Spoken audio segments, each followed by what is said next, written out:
watching on their remote viewing screen as Professor Darkstone began exploring the Slammer clown ship.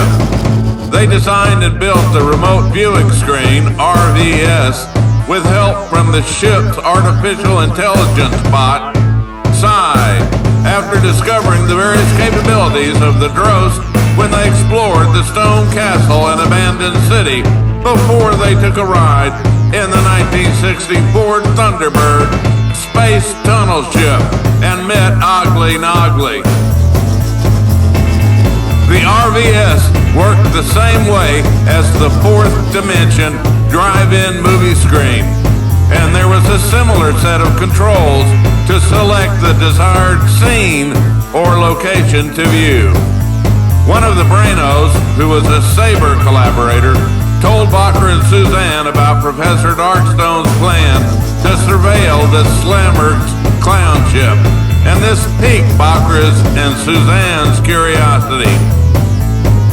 Few people had seen the inside of a Slammer clown ship, and there was considerable mystery and speculation regarding what it might contain or how it was used as a psychological weapon by the Grand Eye of Toll-A and his Slammers and Clowns as they strove to enlist more planets in the fight to extend the generally accepted Standard Galactic Week by precisely 1 day, thereby making it 9 days, which everyone knows is evenly divisible by 3. Professor Darkstone was traveling in an invisible and quite stealthy drone ship and was surprised by the first room or area in the Slammer clown ship being a large cavern devoid of everything. No slammers, no clowns, no furniture, no machines, and nothing else. Just an empty cavern. The cavern had a smooth floor, and since the cavern was empty, Professor Darkstone tested the environment and determined it was suitable for humans.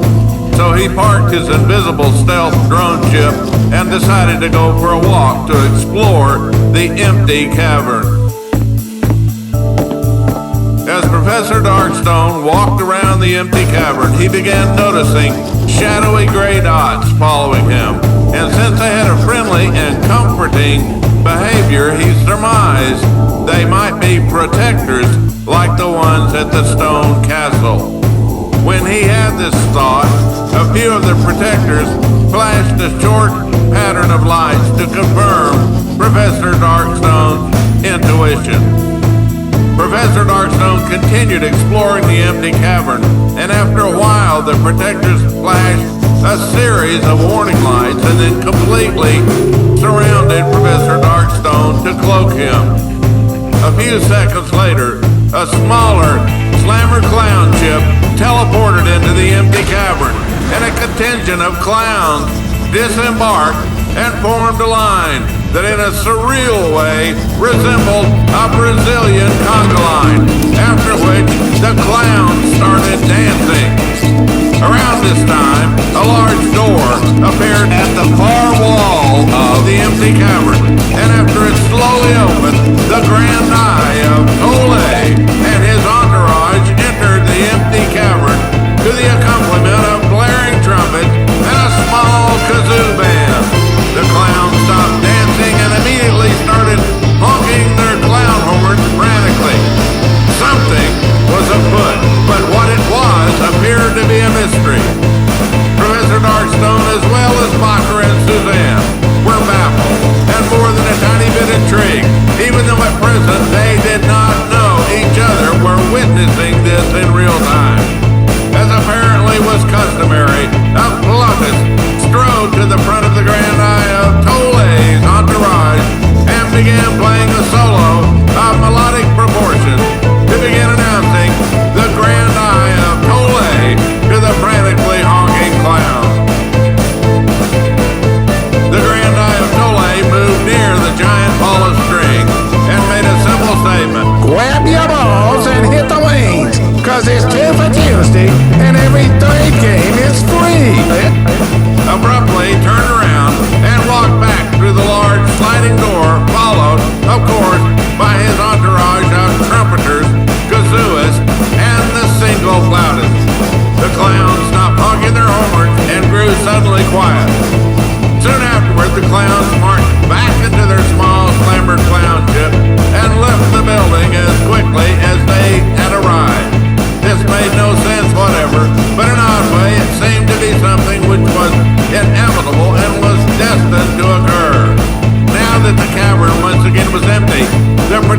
uncloaked Professor Darkstone, who noticed something on the floor of the empty cavern near the location where the single flautist had performed the solo of melodic proportions.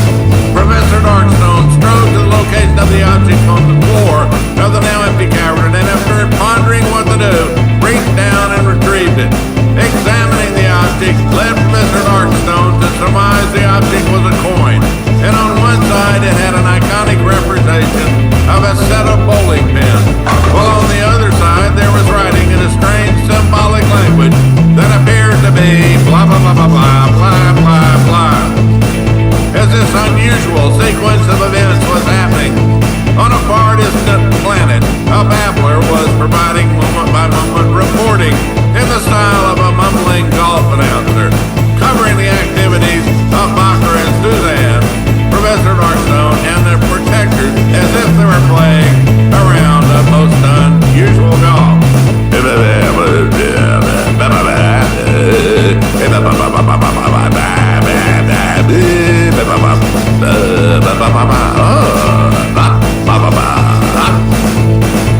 Ramonculus, the overlord of the 13th dimension, was an aficionado of golf announcing and found this to be very interesting, even though on many levels it made no actual sense. Ramonculus resided in an extended Calabi brain and entertained itself by creating cyborg mermaids, playing water polo, and watching golf tournaments. The current activities were entertaining, and whether it made sense in one way or another did not matter so much to Ramonculus.